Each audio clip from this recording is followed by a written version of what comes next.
everyone, welcome to The Filter. I'm Shannon Burns. We come out with new videos every single Monday and Thursday to catch you up on all of the top music news, so hit subscribe so you can stay up to date with that. All right, let's get into it.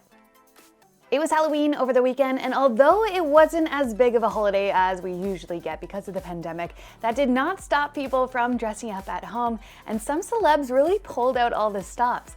Lizzo dressed up in multiple costumes. One of them was the fly that landed on Mike Pence's head during the vice presidential debate, and she also had a very creative take on dressing up as a WAP by wearing a costume that looks like water and also some cat ears. Very creative. Lil Nas X was unrecognizable as Nicki Minaj. The Weeknd fully embraced the Nutty Professor, and Céline Dion dressed up as Nanny McPhee. Shawn and Camilla Cabello, they dressed up as well with a little bit less effort put into their costumes. Shawn went as himself, but a beat up version of himself, and Camilla was dressed as a Miami witch, whatever that may be. They could have done a little bit better, just like a little bit more effort, you know? Well, most people dressed up to celebrate Halloween at home. There were, of course, a bunch of people deciding to party together, thanks to Kendall Jenner. So Kendall is turning 25 years old tomorrow, and she decided to celebrate over the weekend with a Halloween party with more than 100 people in attendance, including people like Justin Bieber, The Weeknd, Doja Cat was there, as well as Jaden Smith. So Entertainment Tonight, they did report that all of the guests who are arriving at the party did do a rapid COVID test before they were allowed to enter, but the fact that no one was wearing a mask or doing any sort of social distancing while they were there celebrating together it's not cool. Somebody also shared a photo from the party saying that there was no social media allowed at the party. There were signs everywhere saying so, since Kendall knew that what she was doing was wrong and it would cause a stir online.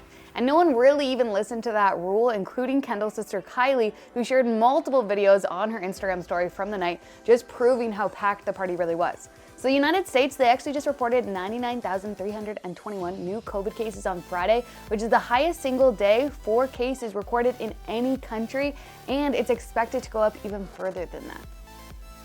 Fans have been celebrating Taylor Swift by sharing the hashtag #TaylorIsFree on Twitter after news came out that Taylor is now allowed to re-record her original music. Taylor Swift has been prevented from the rights to her own music catalog after it was sold to Scooter Braun's company from Scott Borchetta, who's the head of Big Machine Records, as part of a $300 million deal. And because of this, Scooter gained control of her first 6 records. So Taylor, she's always been really open with her fans about everything that's been going on and expressed her sadness and her disgust over the entire deal and the fact that she's had no control over it. Taylor did explain at the time that she is able to re-record her old album starting in November of 2020, which is why her fans have now started celebrating. Taylor Swift did actually just lend her music out to be used as part of the Biden-Harris 2020 campaign ad as she continues to endorse him for presidency.